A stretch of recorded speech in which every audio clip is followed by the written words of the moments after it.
Oh, breaking news.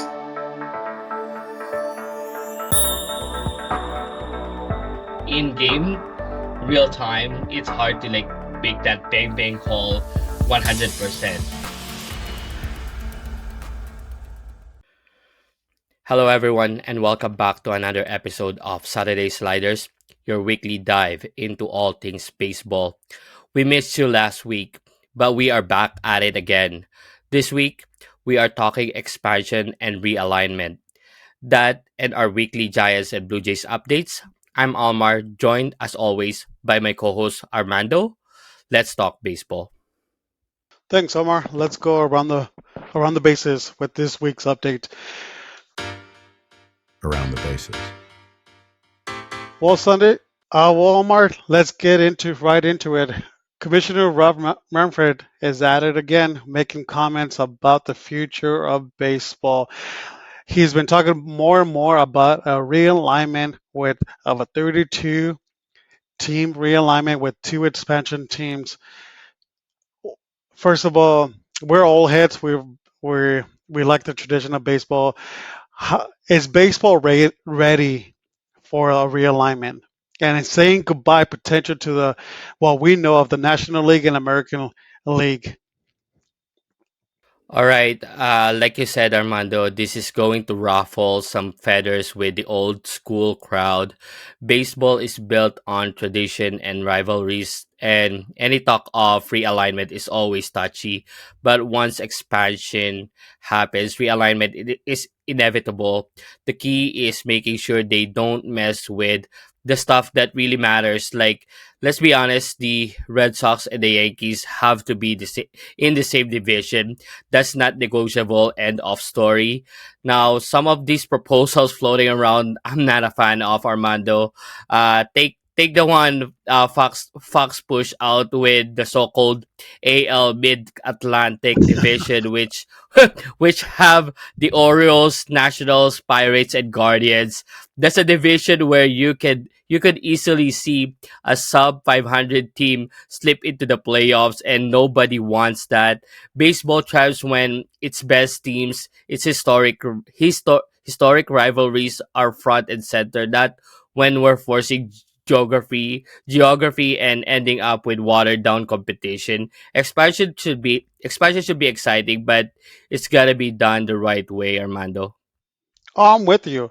I don't have no issue with the adding two more extra team is either Charlotte or somewhere in New Mexico, Portland, or Oakland, like San Jose. Right? I don't mind with adding other teams, but a realignment of what we know of the National League and American League, like I do have an issue with that. We have always had the American pennant, American League pennant, right? Since the early 1900s, we have teams like the A's, Kansas City Athletics back in the days, or the Philadelphia Phillies. Philadelphia, they go back to the A's. They've been always been in an American League. That's always been right. And the Phillies, they go back from like late 1800s. So to come now and to change all that, what we know about it, well, you pretty much are destroying what we know of baseball, and you're trying to make it like the NBA with the East against West, right? Like it used to be winning a pennant for your National League, American League used to mean something, and now they're just saying we're scratching it, we're starting new, starting fresh, and for what? I want to know for what is this point? Yeah, true. Yeah, it's hard. I'm the baseball it's weird right now. People are watching baseball now, but there was a dark time. There was a dark time in between. So if the owners are talking about expansion, then it's okay with, like you said, it's okay having an expansion, even two expansion teams, but realigning every team, like moving everyone around, it's gonna create chaos and confusion with all the Yeah. baseball fans. So I'm not a fan of this. And you talked about like the rivalries, right? Like we're talking about the Yankees and and Red Sox, the Giants and Dodgers. They've been going since they were both in New York City, right? So like, they've been rivalries, right? Like they were fighting for New York at one point, and now they both moved out west to California, and they were fighting for the state of California when they moved in the 1950s, right? Like it's kind of like you're destroying that in some of the proposals that I've been hearing, and it's all rumors of the proposal of the division, right? So, but you're literally taking that away from the fans, and to me, it looks like a watered down product. First of all, two more teams. We already have witnessed historic bad teams from last year's the Chicago White Sox.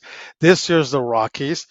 The Marlins are always on the cusp of making the playoffs, and then they blow it up, right? Like, and they're always mediocre. Like, so how is adding two more teams going to be good for baseball, right? And also, like I think about the Subway Series or the at one point the Bay Bridge Series. Fans look forward to that three game series every year. Now they're going to be potentially playing 15, 18 times because they're in the same division. It just you take the excitement from the fans and you just kind of water it down. Yeah, I don't think the expansion team would work either if there's no hard salary cap, because like you said, there's like dormant teams like the White Sox and the Rockies, and if there's no salary cap, those expansion teams would have a hard time building like Exactly. an even competitive team, right? Exactly. So I'm an old head. Yes, I am proud to be an old head, but this it makes no sense to me, and I'm not a fan of it. So when you shared the news to me, I was like, nope, I do not like this one bit. Well, I thought you only disagreed because you're not facing the Dodgers anymore, right? But it's part of the game, right? As fans of rivalries, right? Kind of like we take turns, right? Like, oh man, those Dodgers have had us for a couple of years, and then they switch, right? So it comes with the rivalries, right? And now, and I did hear some of the commissioners say he is concerned about the current rivalries, right? They don't want to take that away, but like to me, it's like, how about we fix what we have with the teams that are doormats? How about we get them more talented first before we add new two extra teams like the NBA.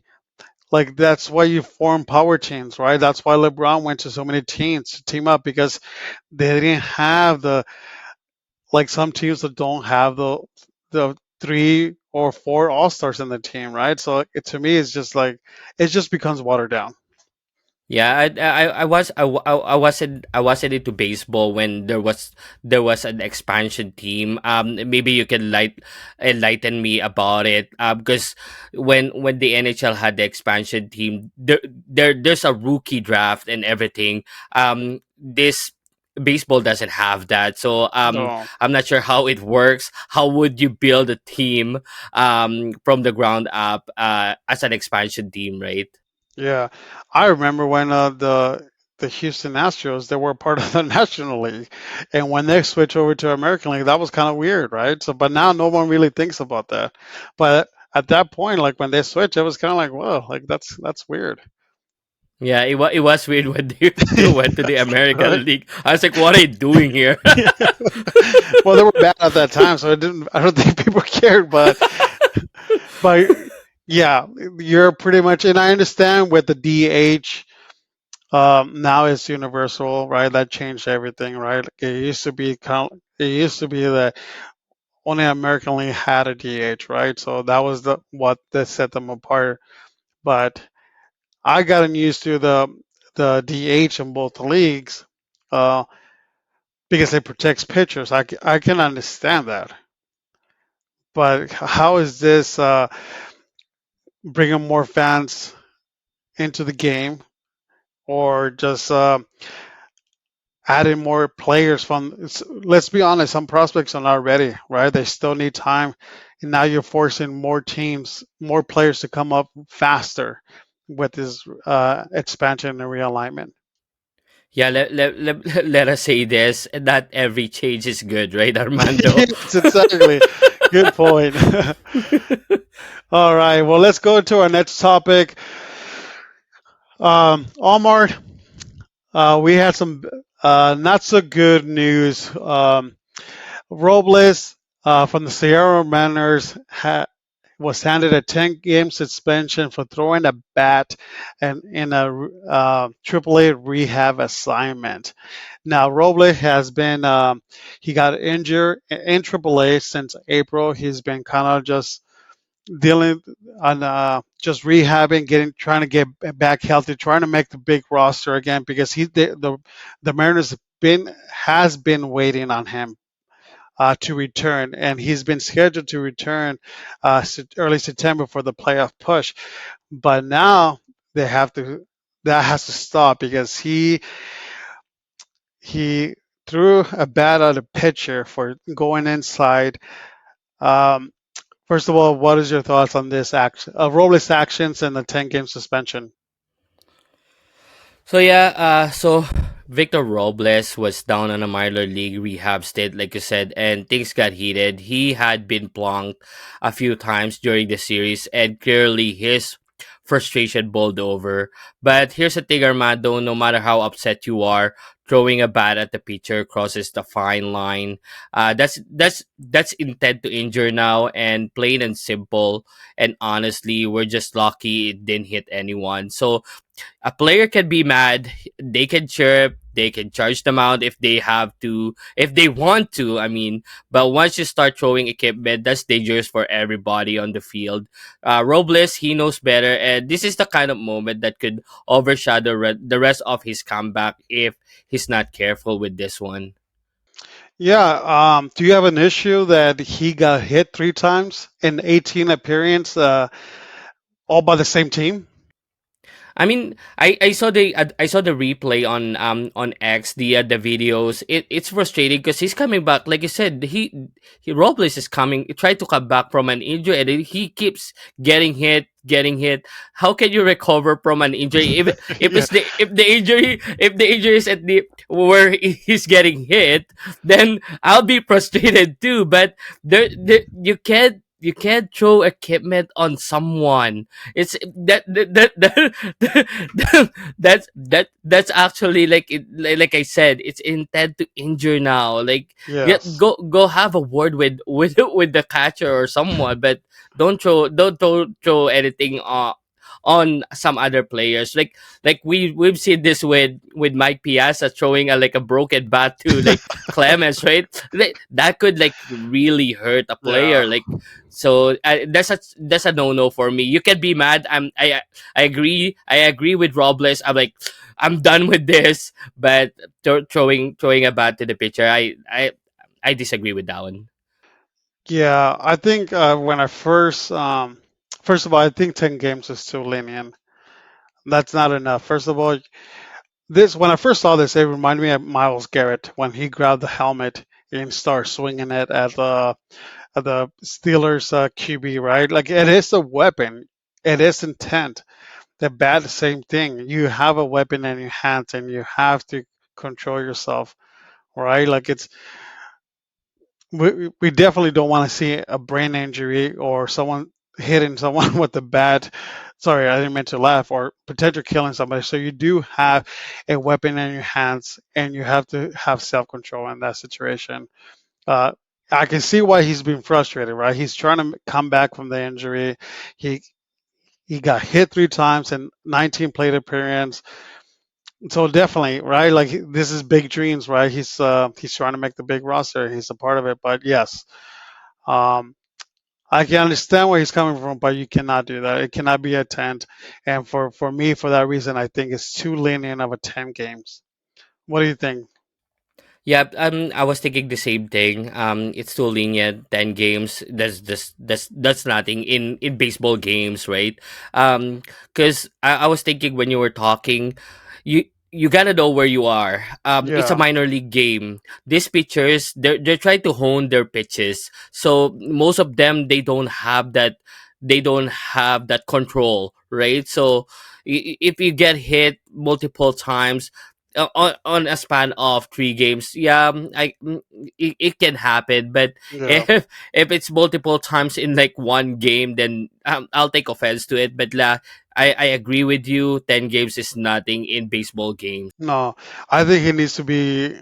This is why, like, I'm not sure about baseball, but in the NFL, psychology is a big reason. They will question you before the team drafts you. They will question you to make sure that you're okay mentally, or if you have any mental health issues for this kind of actions, right? That behavior. Are you dealing with depression or whatever it is, or do you have other mental health issues, right? So this is why a psychologist is very important. Like it goes that extreme than NFL. So to me, I'm not sure if baseball does the same thing, but I would think that Robles needs to see a psychiatrist, like what made him snap that way, right? Because you're right, this is a triple A ball game, Yeah. right? So I Yeah, think and yeah, and it's like it's an assault actually. Like yes, it's an attempted assault. So yeah, yes, this is pretty serious, pretty serious offense. yeah. So I agree. Anyways, he's been fine. The fine has not been has not been announced, but it's been a close. So, all right. Well, let's get into our next topic. Well, Omar, we've been talking about me and you have been chatting back and forth about like the Brewers. Um, they're the first team to 80 games. They've been one of the best teams in baseball. They have won 14 consecutive games. Only the fifth time in this century that has happened. Um, arguably, arguably the best team in baseball. I know that they're only the Detroit Tigers only have 5 games out, but like when you compare apples to apples, the Brewers have faced better competition in the National League than in the American League. So are they the best team in baseball? And what is the realistic expectations for their playoff push? Armando, you had the Brewers winning the Central from the jump, and I'll be honest, I wasn't buying it when you were telling me this in the preseason. But yeah, I'm taking the big L on that one because this team has been rolling, and honestly, the big question now, like you said, is can any team actually beat them in a 7 game series? Maybe, but it's tough to argue against how complete they look right now. But here's the thing, Armando, baseball is just weird. One night, you've got the Rockies beating the Dodgers, and just a couple weeks ago, those same Rockies got demolished by the Blue Jays. So all it takes is a bloop single, a throwing error there, and suddenly an inning spirals out of control. So when you ask me realistically, I can see the Brewers making it I can see the Brewers making it all the way to the pennant, but winning it all, that's still a wait and see for me. But if you're asking me today, they look like one of the toughest outs in October, Armando. Yeah, I've been big on the Brewers for the last couple of years. I've talked about it in this podcast. I didn't think like when they started letting go of their veteran players, I did not think this is uh, rebuild. I didn't think it was a setback. I think they were just had a lot of players waiting for their chance to make and they have gone young and it's been paid off. So to me, they have the obviously it's a way to see, right? Like, we don't know. But if you're asking to me today, I think they have everything they had. They have everything they need to make a championship run to be playing in November, October and November. I do see them. They have the best pitching ERA in the majors. Number one, they have the seventh ranked best defense. They have they're ranked. They're hitting a .288 in runners in scoring position. They're clutch. They don't depend on the on the long ball. They are clutch hitting. They're small ball. They play defense. The relievers are great. Uh, so to me, I see them. They are close to this year. They're as a complete team we have seen. Yeah, I totally agree. Like as we look at, because they're the best team in baseball right now, so they're gonna get the playoff bye in the NL. So we're looking at the not ALDS, the NLDS now. So who are they gonna face in the NLDS? The New York Mets, maybe. Who knows? But obviously with NLDS, I think they can win against any team. The question is the National League Championship Series. Are they gonna face the Dodgers there? Are they gonna face the Padres if they make it there? So that's gonna be the toughest matchup. But I can guarantee they're gonna be good at those matches. Yeah, I agree with you. There's going to be great. They're going to line up great. So far, um, you mentioned facing against a position competition. They have a winning record against the Dodgers this season. They have a winning record against the Mets and Phillies, um, and they're 4-3 against the Cubs this season. But they face them. I think they have like 6 more games or 8 more games against the Cubs. So we'll see how that goes. But this is a talented team, and I'm excited to see them how far they can go. At this point, um, they're my favorites in the National League. Yeah, I don't like I mentioned. I don't think the New York Mets can beat this team. Maybe the Phillies can if they face in the DS, but that's a maybe to me because you gotta have the pitching depth to beat this team. Right. So no, I agree with you. Well, you talk about the you've been talking about the Mets. Well, go into our last topic of around the bases. It's a Wild Wild West out in the wild card standings. We have we have the Padres, the Mets, uh, and the Cubs all with the wild card spots with Cincinnati Reds 1 game behind the third wild card spot. What do you think? How this will shape up in 5 weeks left in the season? Can't really imagine. Cincinnati Reds is like knocking on the door right now, and all hell will break loose if the New York Mets don't make the playoffs. Armando, like I'm gonna say this right now, they're not gonna be happy. Um, it. They like we were talking about them. They acquired a lot of bullpen arms, but like I said, baseball is really weird. You can win now, tomorrow you'll lose like 10-0, right? So I but I don't think the Cincinnati Reds have what it takes to like climb up here. Even like we're looking at like 1.5 games between them and the New York Mets, but I think the Mets would be able to like salvage this season. If not, like I don't want to be in New York right now if they don't make it. But I I do actually. but yeah, we did see this coming with Cincinnati Reds. I did see this coming. I honestly did see this coming, but I think I think with the amount of teams like San Diego Padres going up against your Giants, going up against the Dodgers, the San Diego Padres might slip out. That's the thing though, because you're going against great teams in the NL West. So Right. the Cincinnati Reds, you're the NL Central, right? Who are you scared there of? I'm not scared of the Chicago Cubs. I honestly don't. I think if one of those teams slip out, I think it's the San Diego Padres. Oh man, that's bold prediction. So they did. The San Diego Padres they were playing hot, and they went into they swept the Giants in San Francisco. Um, and then they faced a 3 game series against the Dodgers. While the Dodgers are just pretty much trying to survive the finish line, right? Trying to make it to the finish line because they're dealing with so many injuries and they have no pitching rotation. So, but they lose, they dropped an egg. They got swept in LA. They had the chance to take the division from the Dodgers and they didn't. So, but they had a really good bounce back at home. To me, I am kind of the Mets out.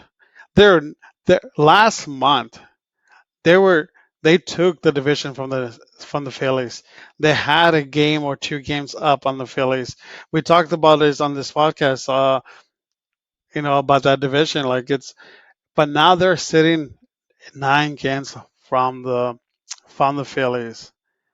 I don't think they're going to catch the Phillies. Even that the Phillies are, Zach Wheeler went on the DL with the blood clot in his elbow. There's no timetable for his return. The Phillies has been playing inconsistently with their pitching rotation. Swatter has a ERA over 5. So even that their Phillies are not playing so great, the Mets are playing worse than that. It's been a terrible month for them in August. They have a losing record in August, and they're on the verge of not making the playoffs. And it's going to be a very disappointing season for them because they spent a lot of money in the offseason. They chased Soto. They offered him that massive contract. They traded away top prospects in their farm system to get the pitching relief, and the relief bullpen. It's still a question mark even a month after the trade deadline. They're still struggling. So this is not good news. Um, it's going to be It's New York. Someone's gonna get fired. So, Kevin Armando chemistry wasn't working well. yeah, exactly. See, told you. Yeah. I, I did say Hey, when we were. I'm gonna make. I'm just looking at the standings right now. I'm gonna make a lot of fans from San Diego right now because right now the Dodgers and the Padres are tied in NL West. But Oh, I'm nice. calling Yeah, them. because the Padres beat them to that tonight. Well, guess what? I talked about it. I didn't have the guts to in our preseason preview uh, episode early in the season when we were talking about the wild card teams. I talked about the Cincinnati being on the cusp and maybe just slipping out. Well, it looks like I was right. They're just around that cusp. Can they make that jump? And I didn't think they could make it. I didn't have the guts to make a bold prediction, but they're right there, and they they have a chance to knock off the Mets for the final wild card spot. It's gonna be fun September.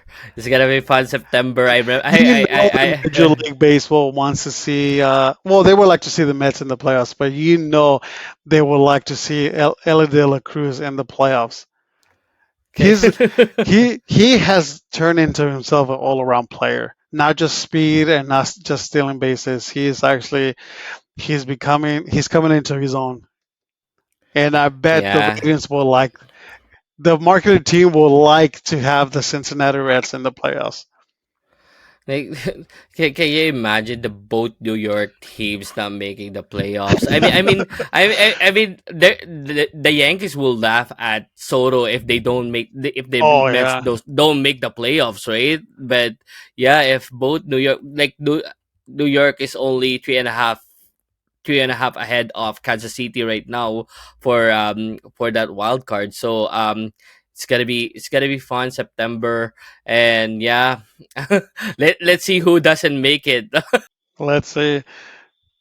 Okay, so you have San Diego missing the playoffs. I have actually the Mets missing, with Cincinnati making the wild card.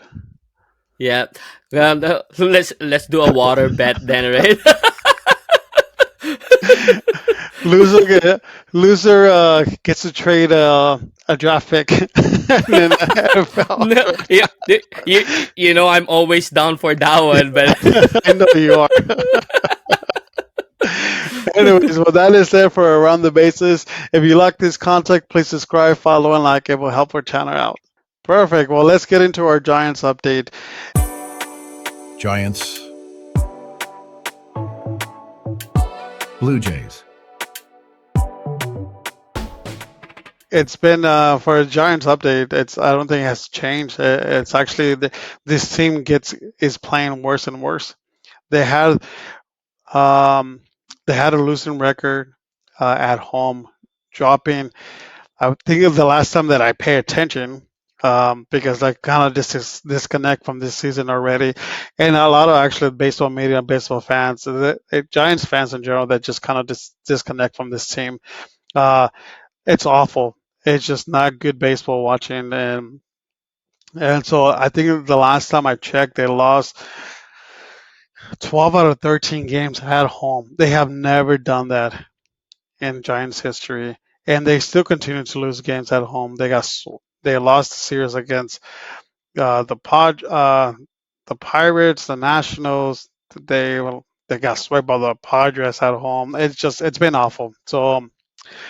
But so that is, but now mathematically they haven't been eliminated, but they're not making the playoffs. This is not a good team. Uh, but I do want, now we have the perspective have come to like to the future of the Giants, right? So Omar, I want to ask you, with Giants taking the Devers contract, full guarantee, they have 8 more years of it, 8 more years with Devers playing at first.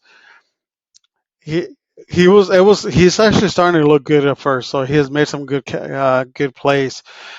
But also you have a top prospect in the AAA who's playing really good. He's hitting home runs. Of course, it's AAA, but why do the Giants go? Like they can't keep him in AAA. They haven't played him. The top prospect. They haven't played him in an outfield, so you can't say like, oh, let's switch him to the outfield, right? Like I don't think Devers has never played in the outfield before. So what do the Giants do from here? Like you are committed. You have a young star in the making. You have a current All Star in the roster. So where do the Giants go from for at first? I So think that's been here's one the of thing. the biggest topics. That's been one of the biggest topics because right now the baseball team, it's just been awful to play them baseball. So we're concentrating on the next year and the following year. So all I can hear from you is like pack it and go, right? So Oh, I don't, Giants fans. I don't mean to laugh at your sorrow right now, but but if you ask me, come September, if the Giants is not actually playing for like meaningful baseball, then you can see what Eldridge, yeah, right? yep, The first Eldred. baseman. So Hmm. Eldridge, you can see what Eldridge can do come when we expand the roster in September, and see how the team goes with Eldridge and Devers. If you can DH Devers or you can DH Eldridge or vice versa, right? Because Hmm. I think everyone's like looking at this when like we're talking about chemistry when the Giants traded for Devers, like it was fun, but it kind of changes your balance chemistry. On the other end, Boston kept winning after, right? So, like you said, baseball is really weird. But come September, you'll be able to like see how it goes. Then on the off season, then you can like think, okay, would this work? Or because you're like you said, you are committed to Devers now. I don't think you can trade Devers after trading for him.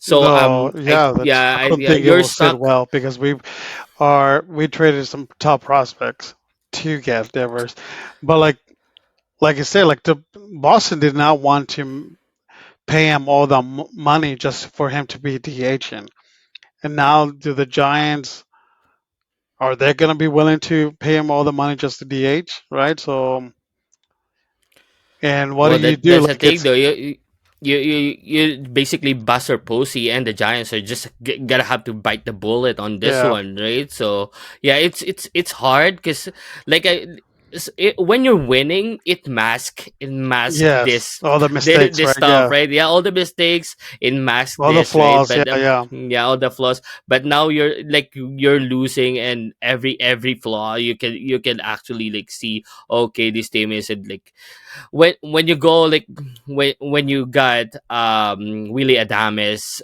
in the off season, and then early this season you got Devers. It's an all in kind of move Yeah, from the Giants, and it sometimes it just didn't. Sometimes it just doesn't work. But yeah, I think the best case scenario for your Giants to do is like wait till the roster expands, and then when Eldridge comes up in the majors in September, you can see how it yeah. goes. I think it's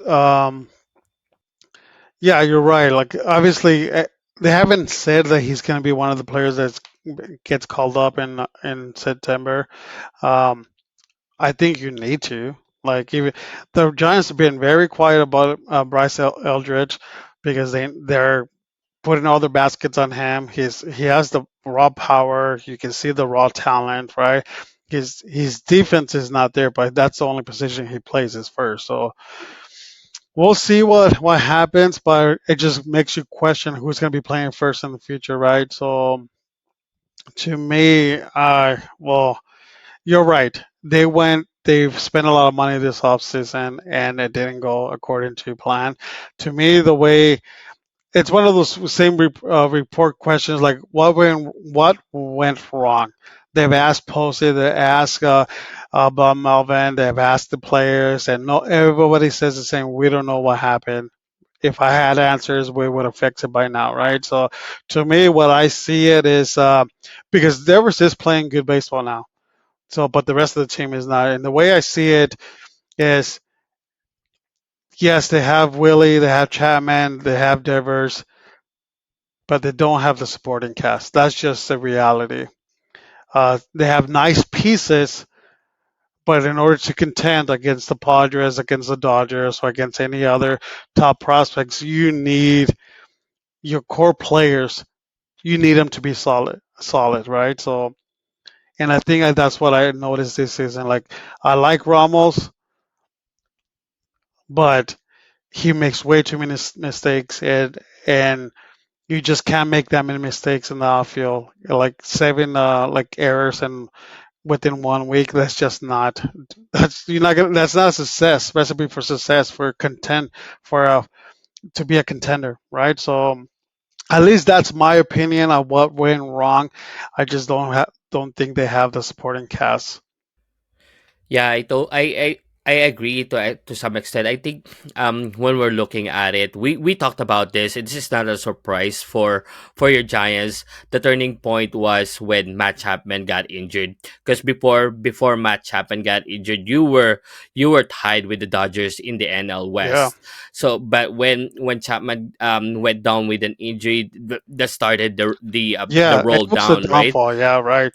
And So I think also I agree with you. Everything started happening around June because June they were tied for first, right? Like April and May were great, and everything just it was the cliff dive. Like it was just straight to the ground, right? So the baseball gods were not in favor of the Giants. So, but I I think I also I they think were. I Go Yeah, ahead. I think you need next off season. We're looking past ahead now in the off season. I feel bad, but you need depth. Like Yeah, you need length in your lineup because that's what happened when Chapman went down. You don't have that depth in the third yeah. base. You So don't have depth in the lineup. So I think it's one thing that Buster Posey can fix. I think if you have the length in the lineup, then I don't think this Giants team would have spiraled out of control when Chapman went down. yeah, I also think another thing they were too slow to act with Birdsong and Berlander, where they were having that stretch of just your fourth and fifth starters were just giving away gains in the first inning because Birdsong had four ugly starts. And his last start, he didn't even make it out of the first. He didn't record one. I think they were too slow to react. They should have stopped them. They should have done something when Birdsong a lot sooner, and maybe talk to Berlander because I know he's a future Hall of Famer. You give him the respect, and you give him the respect and say you go out there and pitch. But at the same time, like it hurt the team in the long run because he lost seven consecutive games. Like it's just those 7 games in the National League West, it's not going to cut it, especially when you're chasing the Dodgers and the Padres.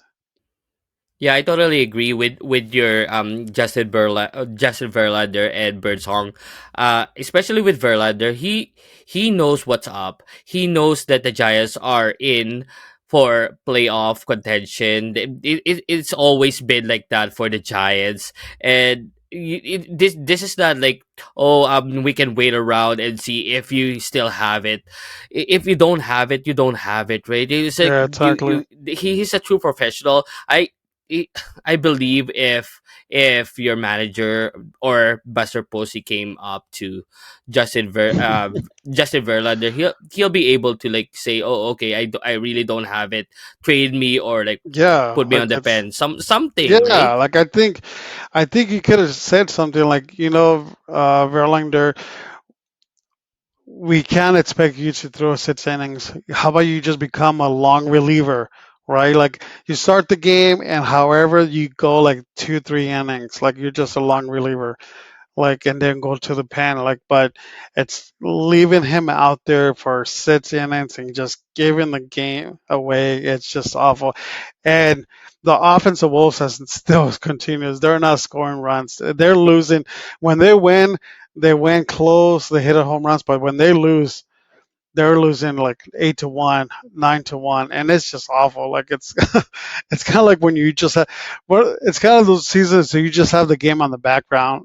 It's kind of like, oh, so and so is coming, is pitching now. So anyway, yeah, so it's been a pretty bad season, and one of those players who have had pretty rough time is Ramos. I've talked about him earlier, but it's not been a good story. It's not been good 2 weeks for him. Has made some comments.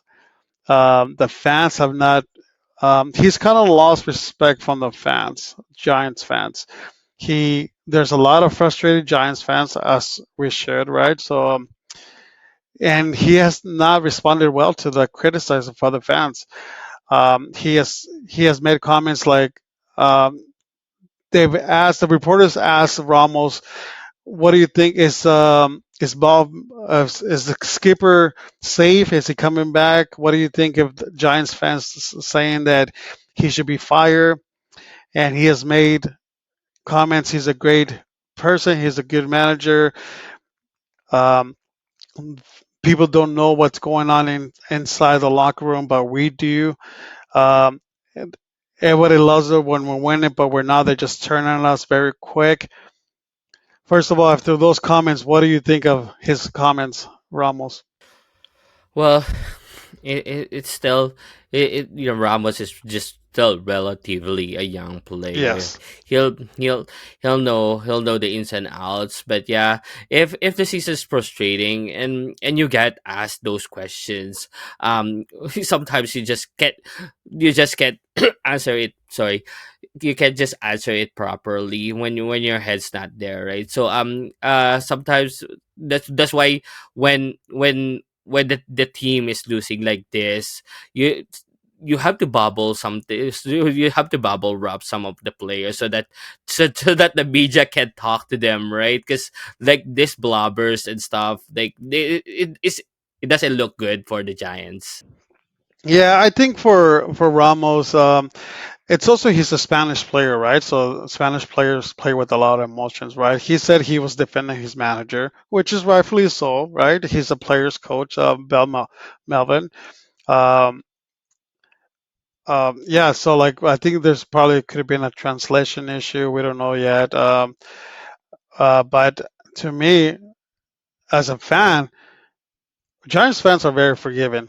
As long as you play hard, you honor the Giants tradition, you play hard on the field, you give it all your out. Giants will support that, even if they're losing.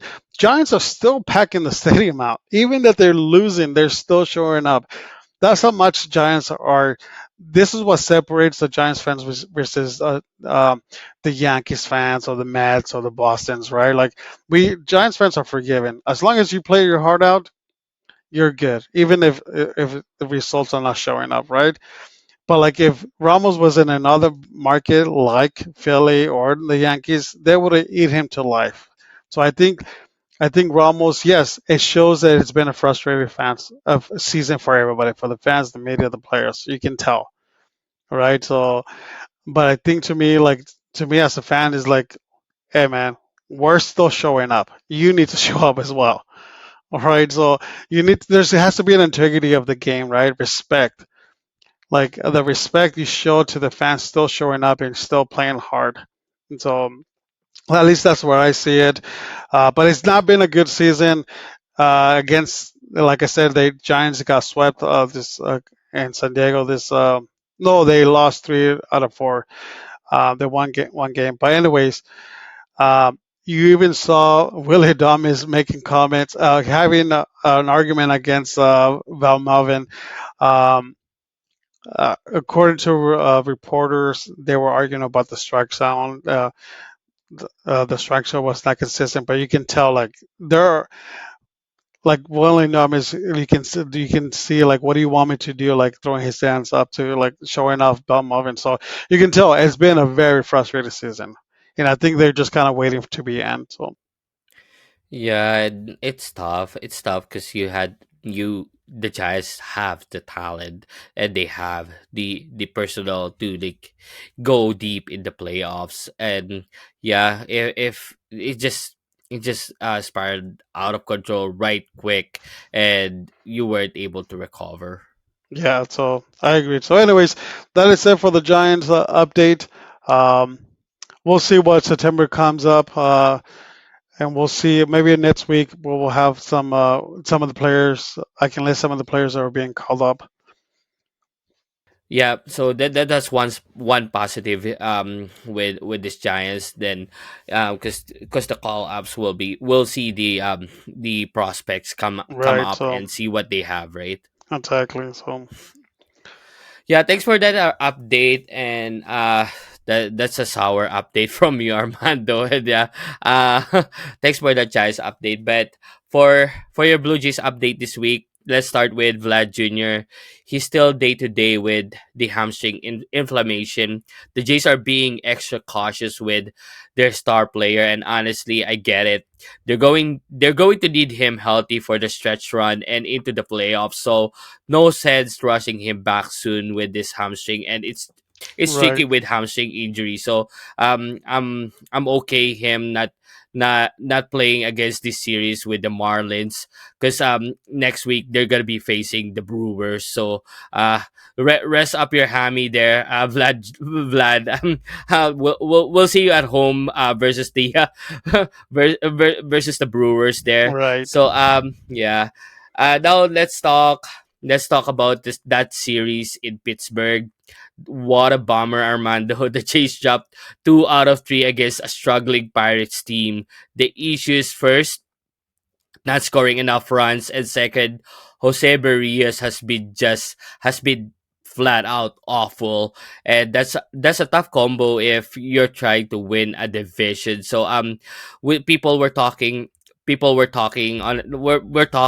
about this on who should be in the playoff lineup, and I was like, Barrios and Bassett should not be pitching in the playoffs. So Right. with Bassett, I if he split home and away. Home he's been great, but away his ERA is around 6. So I was like, if you're gonna pitch Bassett, Oh, against then it. pitch it home, but not away. But Right.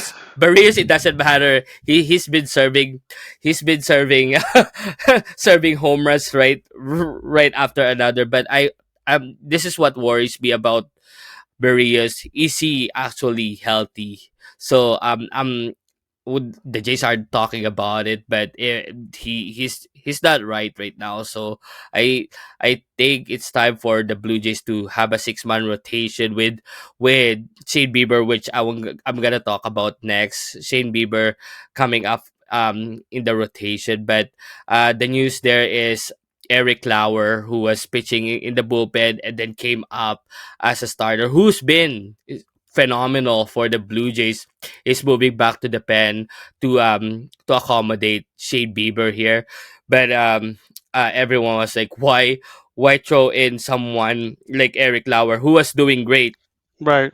for your pitching rotation and going back to the pen. But I was like, he's Lauer is a left-handed pitcher, so he'll be good coming out of the pen as a lefty specialist, and even as a long man there for the Blue Jays. But yeah, I think it's time for me. I've been talking about this even long before Shane Bieber is comes up for the Jays, that they need to have a 6-man rotation to keep everyone fresh, because they had this issue with Kevin Gossman before.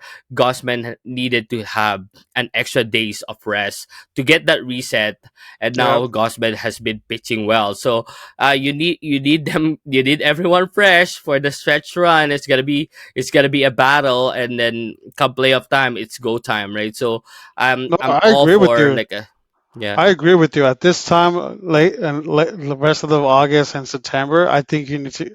It is smart for any team to, especially if you're in the playoff race, to go to a 6-man rotation. Especially with the call outs we've been talking about. 6-man rotation makes perfect sense to get everybody an extra day off. Yeah, and yeah, but we're not the managers here, so Yeah. but It's been done before, though. I do agree with you. It's been done. yeah, and Max Scherzer, Max Scherzer is 40 years old now. Shade Bieber is coming from an injury, so I want this to be a 6-man rotation and keep everyone fresh. But yeah, we'll see how it goes. Eric Lauer going back to the pen to accommodate Shade Bieber. And speaking of Shade Bieber here, Armando, what a debut! At the time of this recording, which is Friday, 6 innings, just 2 hits, 1 earned run, no walks, and 8 strikeouts versus the Marlins. That's the kind of pitching performance the Jays desperately need as they battle for the AL East crown. If Bieber keeps this up, he could be a huge difference maker down the stretch. And that's it for my Blue Jays update for this week.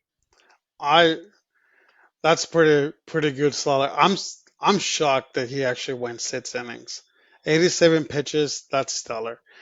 That's 87 pitches, 6 innings. That's pretty amazing. So I normally you don't see this, especially after a long rehab. Like right, you have a pitch mount, 60, 70 pitches, but 87, 6 innings, 9 strikeouts. That's pretty impressive. And when we talk about when we were recapping the trade deadline, I made I made comments. I love this pitch and this performance. This debut makes me excited for the Blue Jays. He was a stellar in Cleveland. He made a couple playoff pushes with Cleveland, and now you can see he's just an old form, and it's exciting for a Blue Jays fan. It's Yeah, exciting. and no one, and no one was worried about him coming back from a Tommy John surgery, because Bieber is not a flamethrower. He's a location type of guy. Right. Maybe mid 90s. But when you see his pitches, his location right now is stellar. The swing and misses with those change up right at the corners. So yeah, no one was worried about him coming back from this injury, because like he's not an all in type of guy. Like throw like 98, 99. Yeah. He's a location type of pitcher, Well, which is that's great for good. the Blue Yeah. Jays. Well, anyways, his Blue Jays career off to a good start, and just at the right time Yeah, because he can and make just the, 4 more starts before the playoffs. That's pretty good. yeah, and everyone was saying, push him back, because when they call when they come back at home, he's scheduled to start against Minnesota. They no, we don't need him for Minnesota. Push him back to the Brewers. And I agree. No, And I agree. No, kind of like because we'll see with the second start, right? Like it's kind of like the rush of the first start, the emotions, coming back. Well, usually, like typically, you have like a little setback for the second. So, I agree. The start of against Minnesota. So, Well, we disagree with that one. I want him against Brewers. my But Brewers, go on. yeah, it'll be a great series next week with the Brewers. I am I'm not looking past against Minnesota Twins, but they're currently playing Oh triple yeah, A, look double at. A people. So I've been so talking about the Brewers, yeah. I've been talking yeah, about the like Twins and the downfall. Like that's trading 9 players. Yeah, pathetic. yeah, and yeah, you make a good you make a great point there. Coming back at home it's gonna be jam packed Yeah, when they go back home, even if it's Minnesota. If Bieber can start there with against Minnesota and be it look the same as this one or even better, that'd be great for the Blue Jays. But yeah, I think the real test would be the Brewers. I want to see him yeah. against the Brewers. Let's go. I'll throw him under the fire right now, Oh, right? yeah, right. Like if like it's probably a good idea too. Like right, like you can't hide them, right? So, but I think you should be a little cautious. That's what I'm saying. Just a little cautious. Yeah. Well, can you imagine like a three starter like Scherzer, Bieber, and then Gossman? That's a great playoff rotation right now. So we're excited as Blue Jays fans. Well, like Gossman and Bieber, they're pretty much the same pitcher. They're not flamethrowers. They're more locations and spinning the ball right. So location and making pitch batters miss. Yeah, and yeah, so and they have a winning pedigree here, and Bieber is coming to a Blue Jays team, well, the Guardians team, because they, I think some of the players like Jimenez and Miles John, they all came from the Guardians, so there's like familiarity here, which All is right. great actually. That's great. Well, I'm happy for you and the Jays and all Blue Jays fans. I'm happy. So, well, anyways, that is said for another Saturday Sliders. Yeah, that's a wrap, like Armando said, for this week. But don't go too far. Next week's episode, we are hoping to get our over and under. We missed that last week, Armando. So, like Armando said at the middle of this recording, if you haven't subscribed to the channel, hit that subscribe button and notification bell so you get notified when we have our next episode. Thanks so much for watching and hanging out with us. We'll see you again next week on Saturday Sliders.